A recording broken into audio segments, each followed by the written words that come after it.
Il était une fois l'histoire vraie d'un homme aux mains percées. Ses paumes ne furent pas toujours ainsi, et bien qu'il fût certainement habile dans le travail du bois, c'est cloué sur ce dernier qu'il devint le héros de l'histoire vraie. Le portrait de cet homme est si profond que tous les livres de la terre ne seraient suffisants pour le raconter. 4 biographes ont eu le privilège d'écrire à son sujet. L'incarné né pour mourir, Jésus de Nazareth. Matthieu, homme juif, nous dévoile l'accomplissement de prophéties de l'Ancien Testament. Jésus comme Messie promu. Marc, lui, expose ses miracles à travers le paysage de la Palestine. Luc, le médecin non-juif, devenu compagnon de route des missions de l'apôtre Paul en faveur des non-juifs. Reflet d'un Messie pour toute tribu, langue et nation.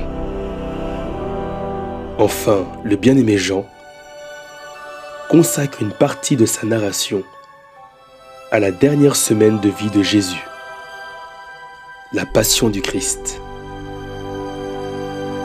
L'habit de peau voilant sa gloire n'a pourtant laissé aucun homme ni aucune femme indifférent au Fils de Dieu. Les bergers des champs, les rabbins confondus, Jean-Baptiste au Jourdain, Agnus Dei, Nicodème approchant secrètement, la Samaritaine du puits de Jacob, Pilate, voici l'homme. Le centurion romain au pied de la croix lui dira « Assurément, cet homme était le Fils de Dieu. »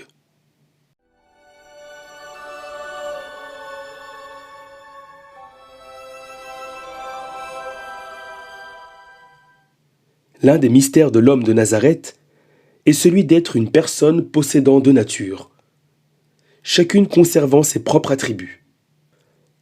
La nature divine du Christ est éternelle, infinie, immuable, omnisciente et omnipotente, immortelle. La nature humaine est finie, limitée par l'espace et le temps, offerte pour nous en sacrifice sur le bois, la croix.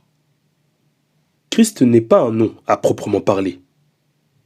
Celui que les mages ont adoré se nomme Jésus. Christ est plutôt un titre, celui qui est oint. L'Esprit du Seigneur est sur moi, parce qu'il m'a oint pour annoncer une bonne nouvelle aux pauvres. Il m'a envoyé pour guérir ceux qui ont le cœur brisé, pour proclamer aux captifs la délivrance et aux aveugles le recouvrement de la vue, pour renvoyer libres les opprimés, pour publier une année de grâce du Seigneur. Aujourd'hui, cette parole de l'Écriture que vous venez d'entendre est accomplie. Citation vers l'an 30 du rabbin nommé Jésus.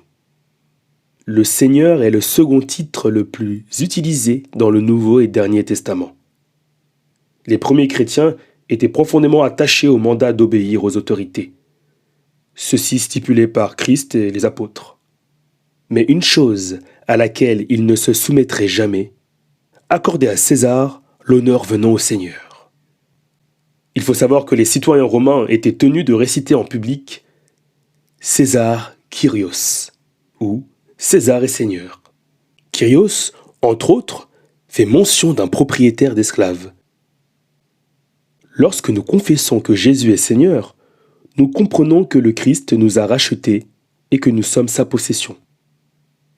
Mais Kyrios revêt une définition encore plus élevée, celle que les Romains adressaient en réalité à César. Adonai pour les Hébreux, Yahvé, Dieu. Personne ne peut dire « Jésus est Seigneur » si ce n'est par l'Esprit Saint. Jésus utilisait principalement le titre « Fils de l'homme » pour se définir. Dans une vision biblique, Dieu apparaît sur le trône du jugement en tant qu'ancien des jours, accueillant dans sa présence celui qui ressemble à un fils de l'homme, venant sur les nuées de gloire, jugeant le monde. Le Fils de l'homme, vu par certains comme l'expression de l'humilité de Jésus, incarne plus probablement l'autorité de Dieu, la visite divine, le jour du Seigneur. Jésus exalté.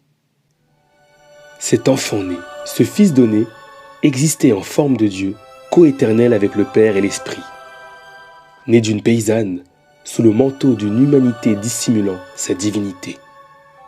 Né pour mourir, il fut rejeté, moqué, pour finalement être crucifié. Soudain, ressuscité et entouré de gloire lors de son ascension, couronnement du juste, position d'autorité cosmique, assis à la droite de Dieu, le Père Tout-Puissant. Sur son vêtement et sur sa cuisse, un nom, Roi des rois et Seigneur des seigneurs. Mais pourquoi ce roi est-il mort? Le mystère de l'expiation, raconté par l'histoire du bouc émissaire. Il était une autre fois en Israël.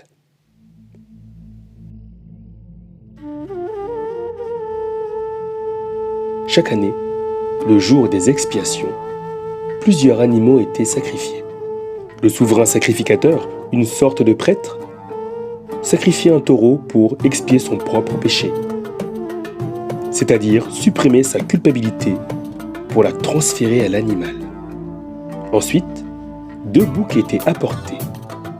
Pour l'un, le bouc émissaire, le sacrificateur posait sa main sur sa tête en symbole de la transmission des péchés du peuple.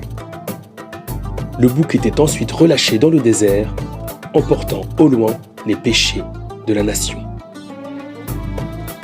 Pour l'autre, le deuxième bouc, il était exécuté. Son sang était utilisé pour asperger le propitiatoire, couvercle de l'arche de l'Alliance, aussi nommé le couvercle d'expiation. Car le sang versé illustrait le moyen par lequel les péchés étaient supprimés et ainsi la nation réconciliée avec Dieu. Il y a un prix à payer pour la transgression de la loi du Dieu juste. À faute infinie, dette infinie. Cependant, Dieu a tant aimé le monde qu'il a donné son Fils unique, afin que quiconque croit en lui ne périsse point, mais qu'il ait la vie éternelle. Dette acquittée par Christ, notre substitut, l'agneau de Dieu qui ôte le péché du monde. Et pour qui le roi est-il mort?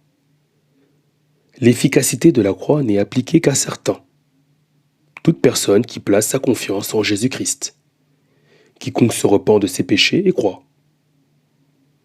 Ceci dit, le salut de l'être humain ne repose pas sur l'homme.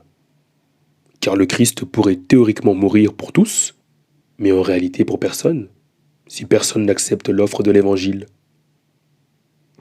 La vérité est que Jésus connaît ceux qui lui appartiennent. L'œuvre de rédemption est accomplie pour ceux que le Père a donnés au Fils. La foi est un don de Dieu. Comme un mari dévoué à une seule épouse, Jésus est mort uniquement pour ses élus. Des hommes et des femmes perdus de toutes les parties du monde. Des quiconques désignés de toute tribu, de toute langue et de toute nation. Choisis dès la fondation du monde. Quel réconfort de savoir que Christ n'est pas mort en vain. Sa rédemption accomplie s'appliquera certainement à ceux qu'il avait l'intention de sauver. L'histoire du Nazaréen est sans fin, et pour la saisir, les lunettes de la théologie ne suffisent pas. Un compagnon nous est indispensable, le consolateur. C'est le thème de notre prochaine histoire vraie. Pour l'heure, pourquoi ne pas envisager la lecture d'un de ses biographes?